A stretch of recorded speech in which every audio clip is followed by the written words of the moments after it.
Estamos de regreso para continuar con estos temas generales del Evangelio de San Mateo, previo a temas específicos que vamos a tener durante las próximas semanas.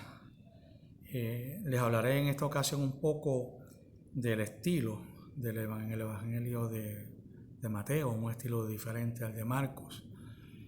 El Evangelio de Mateo es un evangelio sumamente organizado, un evangelio que tiene un orden, incluso con un mensaje también progresivo en los diferentes sermones, en la medida que va avanzando el evangelio.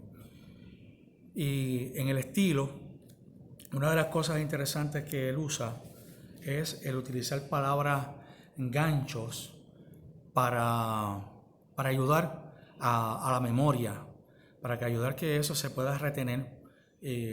Ya ustedes saben que en estos tiempos de la prédica de Jesús y la prédica también apostólica, se dependía estrictamente de la memoria. No se estaba escribiendo lo que se decía al momento. Se tardaron una serie de años en que se empezaran a poner por escrito, por las razones que ya ustedes, en la medida que han seguido toda esa parte introductoria, pues se han podido orientar y han podido entender eso.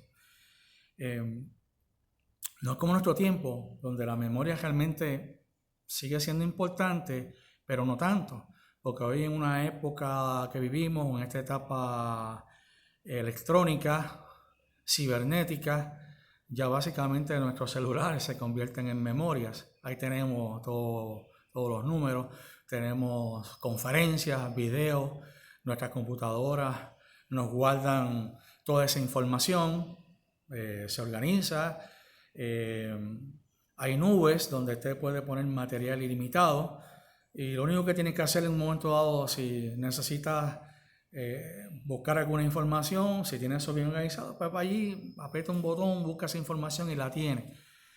No era así en los tiempos de Jesús y antes, donde la memoria era vital, era importante.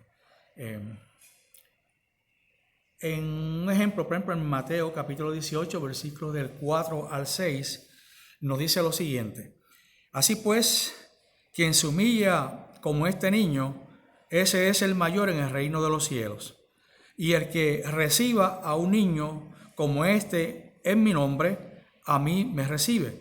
Pero el que escandaliza a uno de estos pequeños que creen en mí, más le vale que le cuelguen al cuello una de esas piedras de molino que mueven los asnos y le hundan en lo profundo del mar. Aquí tenemos, por ejemplo, una palabra gancho que es la palabra niño, que se repite al menos 3 veces. 2 la menciona directamente, pero a su vez la otra que dice refiriéndose a uno de estos pequeños, pues sabemos que se refiere precisamente al niño. Entonces ata alguna sentencia junto a la palabra niño y eso hace que sea un poquito más fácil el aprendizaje y se pueda quedar más claro en la mente. En la parte introductoria yo le había hablado también de los recursos mnemotécnicos, donde tenemos obviamente parábolas, que son cuentitos de la naturaleza, ¿verdad? Que Jesús se inventa para llevar un mensaje, eventualmente tiene alguna moraleja de algo en particular que se quiere transmitir. Y hemos mencionado ya reiteradas veces cómo tenemos 7 parábolas en el capítulo 13 organizadas que nos revelan y nos dicen algo sobre el misterio del reino, que es el tema central del Evangelio de Mateo, el reino de los cielos o el reino de Dios. Y por ahí, y ese es el enfoque, la entrega total de Jesús en el Evangelio es precisamente en el mensaje del reino, en la instauración del mismo con todos los valores.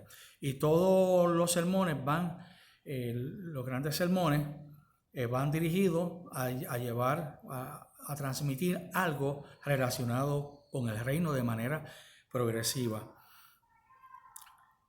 Se habló de paralelismos en esa ocasión, de inclusiones. Y yo mencioné algunos y dije que después, cuando estuviéramos con el Evangelio propiamente, íbamos a entrar un poquito más en detalle. Y como se lo prometí, pues entonces quiero tocarlo. Inclusiones, yo les había indicado que consisten en reproducir, por ejemplo, una sentencia que se pone al principio de una narración y al final de la narración igualmente se repite. Entonces, en el medio quedan una serie de versículos que dan unidad a esa copa, a esa pericopa o a esa forma o a ese texto bíblico, a esa narración que queda ahí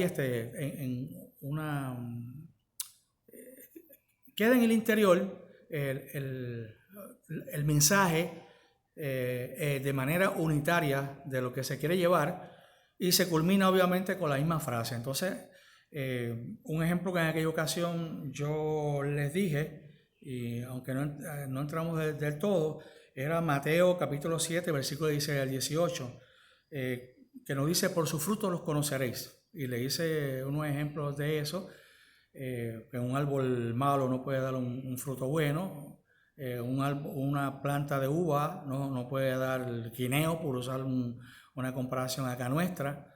Un árbol bueno no puede, se supone que no dé frutos malos, pero a fin de cuentas lo que encierra es que vamos a conocer a alguien por sus obras. Por eso dice y termina: por sus frutos los conoceréis. Y esas son cosas que se van quedando más claras en la mente, en la memoria de los que estaban escuchando. Lo demás que los cautivaba. Tenemos también otro ejemplo, y les voy a dar el texto para que ustedes lo puedan ver en sus respectivas Biblias. Mateo 16, versículos del 6 al 12, una inclusión que es la levadura de los fariseos. Un relato que comienza así, la levadura de los fariseos, y así mismo termina el relato. Y Mateo 12, versículos 39 al 45, generación perversa. Eso lo pueden ver, lo pueden constatar ustedes mismos al momento de que estén allá solos en sus casas haciendo lectura del libro. Tenemos ejemplos de sinónimos, por ejemplo, Mateo 7, versículo 7. Pidan, busquen, llamen. Pidan y se les dará. Busquen y encontrarán o hallarán. Llamen y se les responderán. Es palabras similares para reforzar algo, ¿no? Diciendo lo mismo con otras palabras. Y ese tipo de uso de sinónimos, pues también ayudan a que se graben mejor el mensaje en la memoria. Porque porque pidiendo es como se recibe, buscando es como se encuentra, y llamando es como se es respondido. O sea, y esto como que te lo repite de una forma u otra y lo confirma. Y eso pues ayuda claramente a que se quede más fijo en la memoria y que perdure por más tiempo. Tenemos ejemplos también de cosas contrarias, ¿no? Los antitéticos. Conocemos también como antónimos, ¿no? Nos dicen algo contrario, pues eso lo utiliza para con palabras opuestas reforzar la otra y el mensaje también. El Mateo capítulo 23, versículo 12 es un ejemplo de eso. Lucas está más claro, pero Mateo también lo tiene. El que se humilla pues será enaltecido, y el que quiere y pretende ser más, pues eventualmente será tenido en menos. O que el que se ensalza, como diría Lucas, será humillado. También tiene ejemplos como técnica literaria, como recurso literario, los progresivos, que son cosas que pueden ir de menos a más. Algo que va progresando de menor a mayor grado, de algo más simple a algo más profundo, más complejo. O sea que va profundizando. Y el ejemplo que les di anteriormente, que les leí, hablando precisamente de una palabra gancho, en el texto sobre el niño, ¿no? De Mateo 18, del 4 al 6, es un ejemplo precisamente de algo que va así en progreso, de una técnica que utiliza, que se va quedando en la mente. Pero también en Mateo 10:40 tiene otro ejemplo, ¿no? Que dice, quien a ustedes recibe, a mí me recibe. Y quien a mí me recibe, no me recibe a mí, sino que me recibe al que me envió. Y profundiza en el mensaje, ¿verdad? Y ese es algo que ayuda a tener mejor memoria y a recibir mejor y más claramente el mensaje.